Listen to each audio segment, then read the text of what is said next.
Ghost Hunting in New England, your favorite spooky podcast.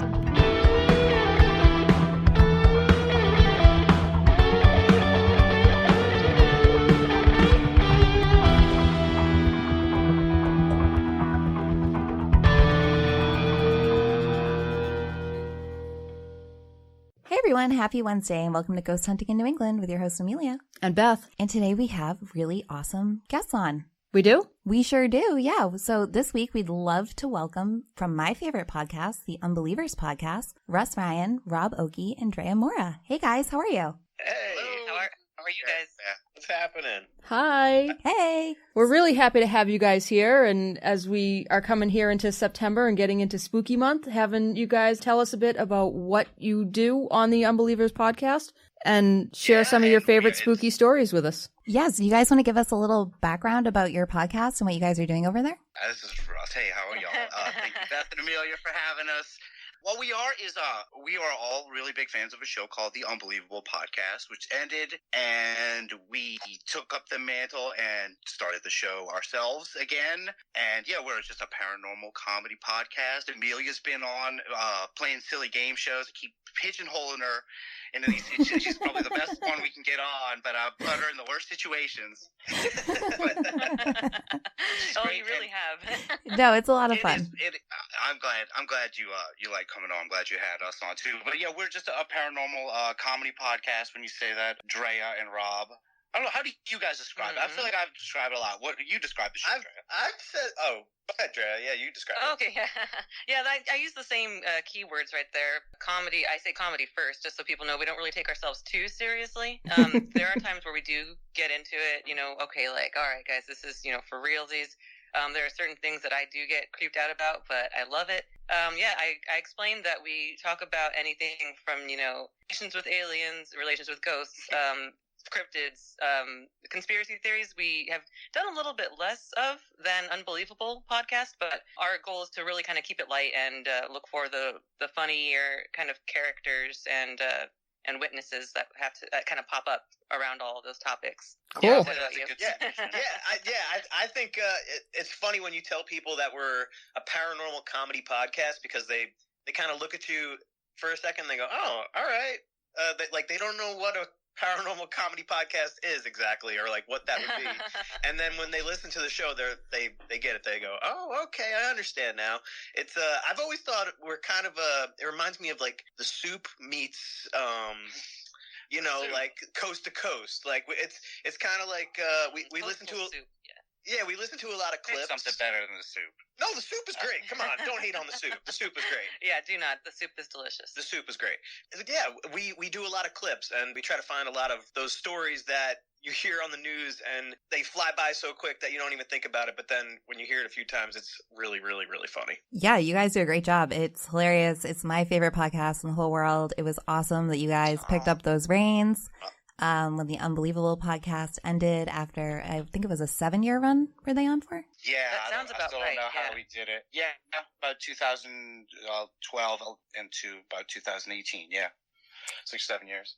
It was really difficult to pick up that mantle. We went into it with, nervous expectations because you know how it is having spin-offs. Like, hey, you're not mom and dad. It's just this weird kind of step parents type thing. So. But no, we've been pretty warmly received. It's been really amazing, actually. I was pleasantly surprised with how well received it's been. You guys' show coming up kind of shortly after ours. Like, I don't know. I feel like a lot of shows have popped up since that show's been gone. Kind of in the same vein. You got Serial Spirits also, and I love it. I love this great little paranormal community. Everybody has kind of their own little niche, like you guys.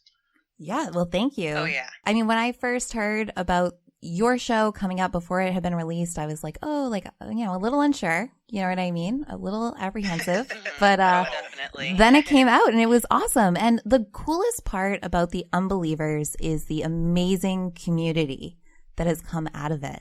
And you guys too, you have a great following and everyone's very friendly. And, Brendan Shea, he has his podcast now and we're doing ours and everyone talks and it's awesome. I mean, it's the most incredible group of people. So I think that's amazing what you guys are doing and bringing people together from all over everywhere in the world. And it's cool just to have people into that kind of stuff. Thanks. Isn't it cool? And I know you guys appreciate it too, but isn't it the coolest thing? And Amelia, I know, like, you do it more than us. You are watching those analytics or whatever. You know if you've got 2 listeners in Japan. You know if someone turned on a phone in Sweden and opened yours. Like, you're always on it. I'm like, how are we not doing that? Like, you're always like, I know you're there. Japan, hear me out. So I love that.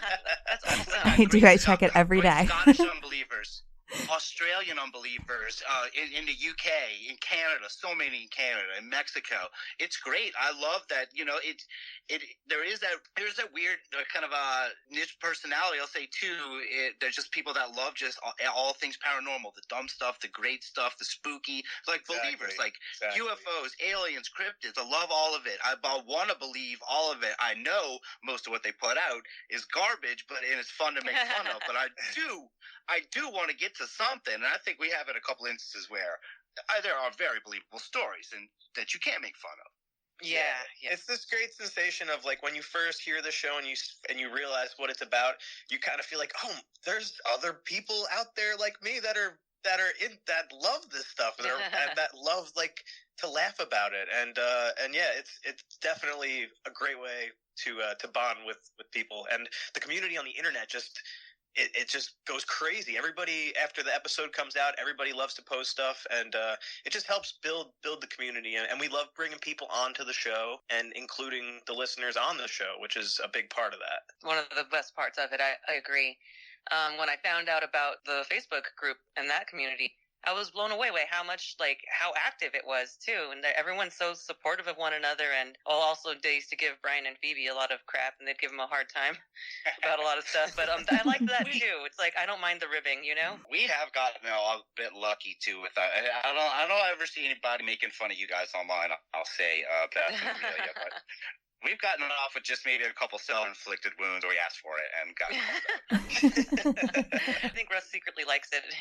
Wait till we get till this week's podcast reviews. We have one that was definitely an interesting comment this week. It's all right though. It's cool. They still gave us 5 stars, so it's whatever. As long as you got the 5 stars. Yeah, that's we all got that we got the 5 stars and we got some food for thought. There you go. Yeah, constructive criticism, hopefully.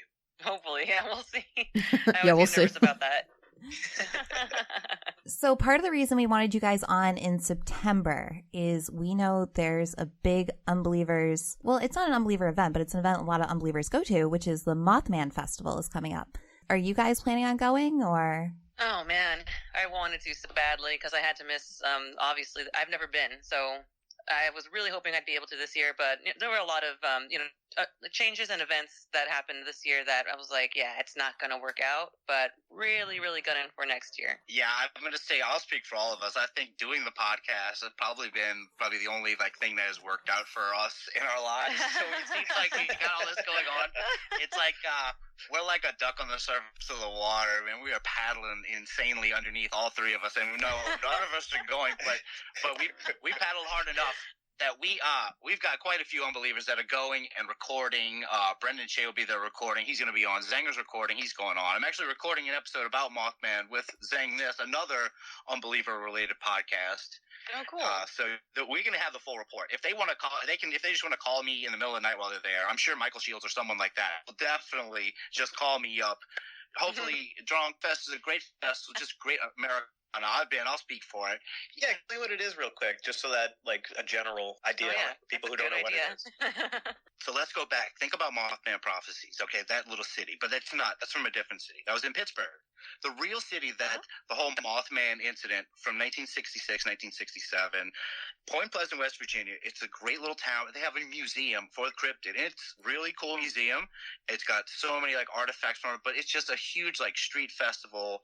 They have people clog dancing. There's people dressed like Batman and Mothman. There's Star Wars people there. It doesn't make sense, but it's really, really beautiful. You're sitting right on the Ohio River in just a really picturesque, like, just old-time America-looking area, but everyone's there positively talking about monsters and aliens and Men in Black. It's if you're into this, it is like, I don't know, Burning Man. It's like Comic-Con for paranormal stuff, kind of. It's kind of got. That's exactly how I would have described it too. People on drugs and hula hoop dancing. There probably is cryptid Comic-Con though, and I would like to go to that. That sounds like it would be really cool. I was actually thinking of inventing it if it didn't exist recently. Yeah. Maybe and you know what? I think we can call Mothman Fest an Unbeliever event. I think at this point it's kind of a central thing. Like it's a big deal thing. With them. Yeah. I would say it's an unbelievable event. So Amelia and Beth, we got to bring it. Let's all try to get there next year, and we'll make them have a podcast area, and we'll do live shows for people there. Yeah. Maybe delete this in a year, but we'll try. We should do that. That would be great. Yeah, that would be great. That'd be awesome. Next year. So we have it in stone. Good. Yeah, let's do it. I'm down. I'm gonna book it right now. All right, good. Do it. That'll force us to be accountable. Yeah, right. We'll have to do it. Yeah. But I'm making the best of it. Well, it's not just that. I'm looking at Rougarou Fest coming up, like right around Halloween time. That's drivable for me. And we've got the Pascagoula UFOs got to get in on. See, there's events everywhere. What events do you guys have around you, like paranormal related? We live like 20 minutes from Salem, Massachusetts. Yeah, so there's always we have ghost stuff. all the events. Nice. Oh, witchy area. I've heard. I love it. I love it. I just stumbled on a page on Facebook, New England Curiosities, and they seem to have an awful lot of events going on that are just like free talks that you can go to. And so I'm eyeballing a few of those to just go and hear different like witchcraft stories and those kind of things. So cool. We have lots of stuff awesome. around here. Yeah. That's right up Drea's alley. Yeah, it is for sure. And I've never been. I went to Massachusetts once, and it was to Boston to visit some friends that I hadn't seen in ages. So I didn't really have time to make it a whole trip. But man, I would love to just go and explore that area. Yeah, you got to come over here and go to Salem. That's All a flight right. you need to book. Come over to Boston. We'll take you up to Salem. Something. Oh, that would be so cool. I would love that. And they're filming a new series around here on the Bridgewater Triangle. So I think that pretty soon we'll have some stuff related to that. Oh my goodness, this keeps happening, Don't Russ. say This it. keeps happening. Okay. I'm just going to say Congratulations. Synchronicity. You've That's just great. fallen into our coincidence hole as well, because I believe that's what our next episode is going to be. Ooh. Same day as this. Yeah. So, yeah. Are you guys going to Yeah. be using that episode from there was a show? I feel like my brain just shut off. There was a show on like A&E. It was like murders and mysteries and something or other, and it was Unsolved Mysteries? No, it was recent. Okay. And it was on, and I would like DVR it at night because I was too scared to watch it in the dark, and then I would watch it like during the day.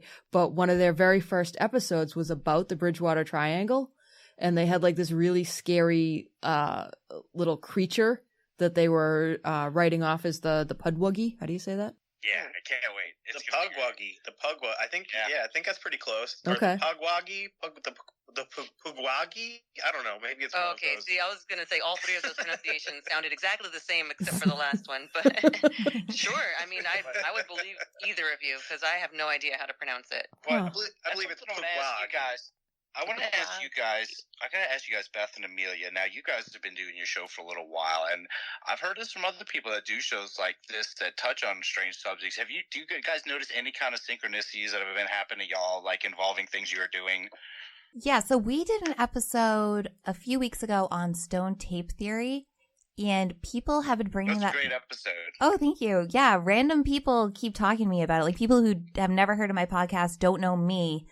I'll just be somewhere and someone's kind of talking about that phenomena, which has been really, really wild and strange. Yeah, it's like that whole simulation thing. We're like, no, really. It's now everyone's talking about this thing that was. Yeah, it's on your mind. I've lived my entire life without knowing this. Now everyone is talking about it at once. It's like I thought I had an expert tell me this. Yeah, we've been having these things happen. We've been having these seriously strange coincidences happen since we started the podcast. Since the beginning, since the very first episode, we've been having these strange parallels that happen, and people who are fans of the show will tell us about something as we're talking about it, like those sort of things. It's very strange how things line up, and it's almost infuriating at times. I'm like, it's man, really strange.